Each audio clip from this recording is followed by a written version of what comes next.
Hello, hello, hello, everyone. Oh, I'm just trying to get the right lighting. As you can see, it's very sunny. Isn't that gorgeous?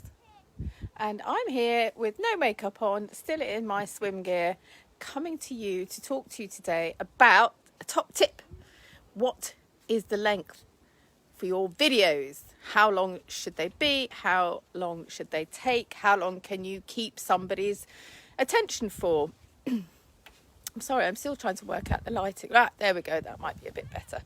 Okay, so let's dive straight in. Let me tell you one of the things that's a really common mistake when you start making videos. And I can understand why people do it, but it's trying to cram too much information into one video. You want to be really super clear about what you're hoping to achieve with your video. And let's say that you're selling a product. Let's just focus on the product and what it does and how you use it. That would be a great video.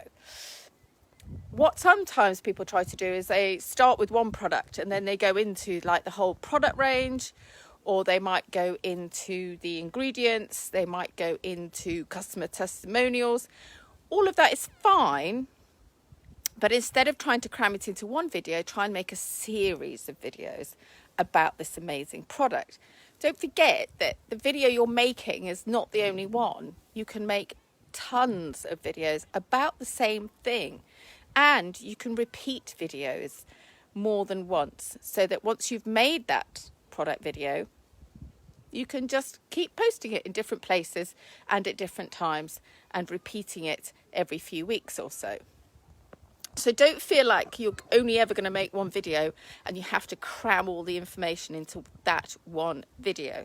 And the other thing that's really important, of course, is the purpose. What is it you want people to do once they've seen your video? Do you want them to like and comment? Do they want to point them to your Facebook page or your Etsy shop or whatever it is? Do you want them to contact you to buy the product? So think carefully about what it is you hope to achieve, and that's going to inform the length of your video. Now, I've done a bit of research, and lots of marketers will tell you that 30 seconds is an ideal video. There is definitely place for a 30-second video, but let me tell you, they are not as easy as they sound. There is a temptation, if you've got fear around making videos and appearing on camera, there is a temptation to think that faster the better. I would advise caution. 30-second videos are the length of a commercial, and they are the length of radio commercials, for example. And one of the skills that actors learn is to use that full 30 seconds. Now, often, of course, we have a script. And it's a real skill to make the script fit into exactly 30 seconds. I have a very good friend who does tons of radio commercials, and she's got it down to a fine art, but it takes practice. You have to use the full 30 seconds, but you cannot go over. And you can't be less than 30 seconds. So that is how strict radio commercials are. Obviously, with TV commercials, it's slightly different because you've got images as well as sound. So you still have to keep within the 30 seconds, but you can do lots of editing, and that's what all the big companies do. When it comes to your videos, I would steer away from the 30-second videos to start with. And I would go for something simple like a minute and a half to 3 minutes. And when you start your video, when you've decided what it is you're going to say, and remember, keep it brief, don't go on for too long, then what often happens is that you keep talking because there's no feedback. It's not like a conversation. So it's easy to kind of ramble and just keep talking. No. We want to keep to the point. And remember, this is not your only video. You can make a whole series of videos about this one product. So I say that a video between 3 to 5 minutes is perfect. I think if you want to aim for a minute and a half to 3 minutes, that's also good. I think it takes practice, and what I always tell people is to have a variety of videos. Have a library of videos. Have some longer, have some shorter. And the thing to bear in mind is, how long do you normally watch videos for? The videos that you enjoy, the videos that capture your attention, that keep your attention more to the point. Think about how long they tend to be. Is it a TikTok? Is it a tweet type thing where it's super short? Or are you kind of intrigued and interested and you want to stay on and watch to the end and find out what happens, find out the end of the story, find out how to buy the product, find out what makes this product so amazing? So bearing that in mind, say you generally tend to watch videos that are 2 minutes long, 3 minutes long, then that's probably where your videos should start. Again, have a practice. Write down, now there's a whole structure to videos, which obviously we'll come on to in another training, but write down what it is you want to say and your call to action, which is super important, and have a practice out loud. That's really important. If you practice in your head, it's never the same amount of time as if you say it out loud. So walk around your house, maybe get your phone out and hit record and do a few takes, and just see about how long it takes to say your message. And that will inform you as to how long the video should be. Now, I don't get too hung up on telling yourself that your video has to be 2 minutes and then trying to make it last 2 minutes or trying to make sure you don't overrun. I'm a bit more ad hoc, I'm a bit more winging it. I'm like, yeah, this is my message, here's my CTA, let's just see how long it takes. But like I said, a really common mistake is for it to go on for too long. And what happens then is that you start to repeat yourself. That's a really common thing as well. So you might start to ramble, you might start to repeat yourself.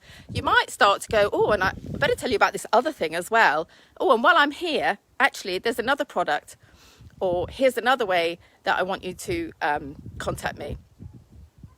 So my advice is, be super clear about what your video is about. Be super clear about your call to action. And have a little practice to see how long it takes. There's always room for other videos. There's always room to make them shorter or longer.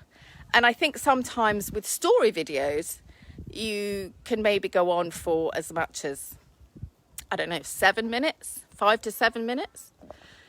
If you're doing a training video, it is slightly different because you'll be needing to get all of your information out there. And if you're going live or doing a webinar, then obviously you need to leave time for some interaction and chatting to people and finding out, what questions they have and how you can help them. So don't get too hung up about the length. Be more focused on the content and what it is you hope to achieve. That said, once you start to feel more comfortable, then start to experiment and build your library. Go for a 30-second clip. Go for 1.5 minutes to 2 minutes. Try your hand at 3 to 5 minutes. And maybe even 7 minutes. If you're showing us something like your manufacturing process, your studio, or you have something like a story to tell about your business and your product. But I wouldn't worry too much about it. I would definitely keep it under 15 minutes. I know that Facebook likes us to be on for more than 10 minutes, for example, if we're doing a live. I know that IGTV videos have to be at least 1 minute long. So there are some restrictions depending on what platform you use. But at the end of the day, what is it I always say? The most important ingredient is you. And if you genuinely feel like chatting for 3 minutes, or if you genuinely feel like you've only got 20 seconds worth of information to impart, then that's okay too. I really wouldn't worry too much about it. The shorter videos are a bit more challenging. But that shouldn't stop you, because it's good to challenge yourself. So think about what it is you want to say. Think about your attention span in the videos that you love to watch. And tell yourself, okay, this will be a 2-minute video, but then don't clock watch. Don't worry, don't set yourself a stopwatch or a timer and say, oh, I've got to finish now. No, it's fine. We don't mind. Again, I'm going to reiterate what I said at the beginning about packing too much information in. That is a really common mistake. And we can't hold that much information. And bear in mind, lots of people watch videos kind of when they're doing something else. They might be watching on captions rather than with the sound on. So you want to keep it short and sweet. And I'm talking about the content there. So what's the ideal video length? Well, as always, that's entirely up to you. Thanks so much for watching. This is the first of my comeback for the Tuesday's top tips. And I'm always happy to hear what you would like me to talk about in my lives every week. If you're watching this on replay, hit the comments below and put replay. If you're with me live, then you can put a live, hello, hello, hello. And what I'd like you to do is to tell me what it is you'd like me to cover in these live trainings. I'm going to be in the group asking lots of questions because I want to know how I can best help you. So that is my call to action. Think of any questions you have around videos, video marketing, selling your product on screen, being on camera, and ask me the questions because I'm here to help. Okay, that's me for now. I'm just going to leave you with this gorgeous view. I think if I can... There we go, look at that. Isn't that amazing? Lucky old me. Right, I'm off back into the pool. It's been lovely talking to you. Hit me up with your questions and don't make those videos too packed with information. Keep them short and sweet. Bye.